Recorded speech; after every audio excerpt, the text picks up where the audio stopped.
What's going on, Cleveland? Brandon Arroyo here for That's My 216. I am here with mayoral candidate Tony Madalone. How you feeling? Welcome to the race. I appreciate it. Thanks for coming out. First question I got to ask you, because we just got to get out of the way off the top. What's going on with the Cavaliers right now? Hey, man, I'm not worried.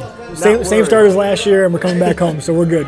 So it's been an exciting couple of weeks for you. What has it been like since you announced that you're going to be running for mayor? It's been exciting. A lot of people obviously supporting and a lot more conversations, but it's been great, especially with the Cavs in the playoffs. Been a lot of excitement all the way around. Quote, a new mindset. Talk to me a little bit about that. Yeah, so new mindset is, I feel like we need to start looking at our leadership and even other areas besides our sports teams as though they should be performing better, right? So I don't run my life and the people around me, we're not cool with just being average. And so I want the new mindset to be we can be the best, but not just with our sports teams. One of the things that struck me on the website was when you had mentioned about the administration it didn't seem like they were looking the long term, kind of going for the quick fixes. Can you talk to me a little bit about that? Yeah, there's just no strategy collectively for any progress. You can't have a sustainable, long-lasting city on championships, on skyscrapers, on new development downtown. While I love that stuff, I love the fact that we're winning and we're doing cool things downtown and in Ohio City and Tremont.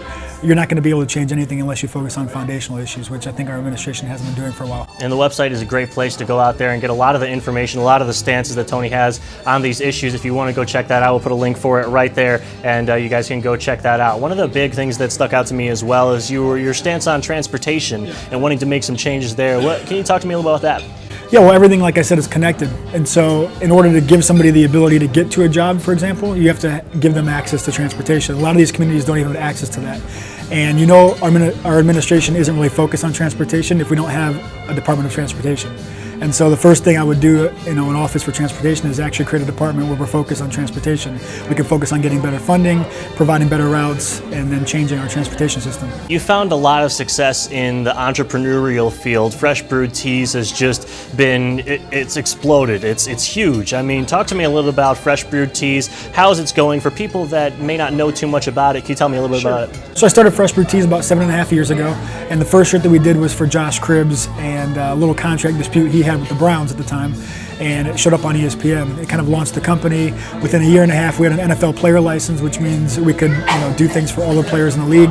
Then I got an MLB PA license, which is MLB baseball, MLB players, and we're the only ones licensed in the state. Now we've got 40 licenses. We work with a lot of different athletes. We've got the ESPN 30 for 30 license, and it's just kind of blossomed into a really cool company. It's headquartered right here in Cleveland, and we've got a number of employees, and we work with a lot of teams and players nationwide. It's fun. For someone that's been a Cleveland area sports fan for his whole life, what's it like to you to be working with these teams on a one-to-one basis like this? It's fun. It's kind of surreal because 7.5 years ago nobody knew who we were, and now for example, Defend the Land is our trademark, and the Cavs had to work with us to use it. And as we're going through the playoffs, as the greatest player in the world is warming up, he's wearing Defend the Land on his uniform. It's pretty cool. Some people may ask, with all the success in the entrepreneurial field, what have you learned from that you'll be able to take into the political realm that sort of crosses over? So I think it's about relationships. It's not about just building a network, but actually taking care of people and building relationships across the board. And any leader, no matter where he is in politics or whether it's business, you have to build good relationships, you have to do things with integrity, and you actually have to build a good team.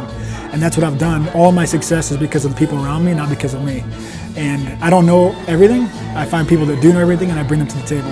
And I'll do the same thing in politics. We've had some pretty big events come to the area in the last couple of years. Ohio Homecoming, we've had Cleveland Rockin' Eve. Talk to me a little bit about that, just the growth that we've seen in Cleveland that you're taking part of, and what's coming next. So I was the co-director and the chair for a number of events with Ohio Homecoming, one being Cleveland Rocks New Year's Eve. We brought Drew Carey here in Cruella. We had 10,000 people on Public Square downtown. I think it was 2013.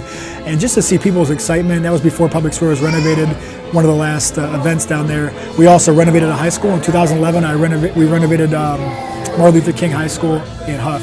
And just to be able to do that for the kids, and a lot of them that don't feel like they're cared for, to give them opportunity and to actually let them know that there's people that care about them, it provides them hope.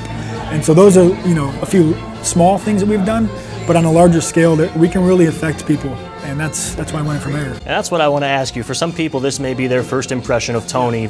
They may not have been aware of Fresh Brewed Tea. They may not have been aware of Ohio Homecoming. Sure. What is it to those people that you hope that they know about you? Well, just that I do things with integrity, that I care about the people. I'm not doing this to further my name or my brand. If I want to do that, I just keep doing my business. We're already leveraging a lot of relationships with players and stuff. So I really care about the people, I care about this city, and I want to see change because there's so many people that actually need help.